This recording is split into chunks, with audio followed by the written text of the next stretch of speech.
in a nutshell, the different incisions for the different type of tummy tucks.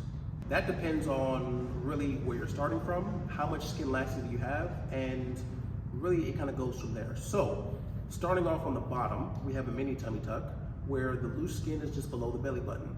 That usually is just an incision that comes in the lower portion of the pubic area, just long enough to be able to capture all the loose skin and then be done with it. Then we have a regular tummy tuck, which can be classified as a standard tummy tuck or an extended tummy tuck. The difference is this: your hip bones are the landmarks that we use to say, in between those hip bones is the incision that we usually place a regular tummy tuck. But sometimes people have looser skin and skin that folds that extends beyond the hip bones.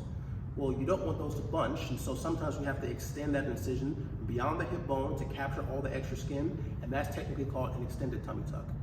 Now, there's also patients that have had a lot of weight loss, whether by natural means or gastric surgeries, and they have a lot of skin laxity. Now, vertical laxity is usually taken care of just fine with a regular tummy tuck because you're pulling the skin down and you can get the skin out. The problem is when you've lost a lot of weight, you not only have vertical laxity, sometimes you also have horizontal skin laxity as well. And if you pull that skin down and make it nice and tight, you'll still have a lot of loose skin in the horizontal plane. In that scenario, there's a specialized tummy tuck called a fleur-de-lis, where we would not only take off the skin that's hanging down vertically, but we would also take off a wedge of skin that is bunching up in the middle horizontally.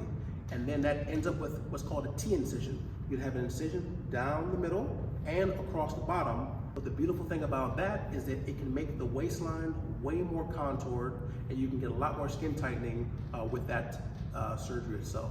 So that's, in a nutshell, the different incisions for the different type of tummy tucks.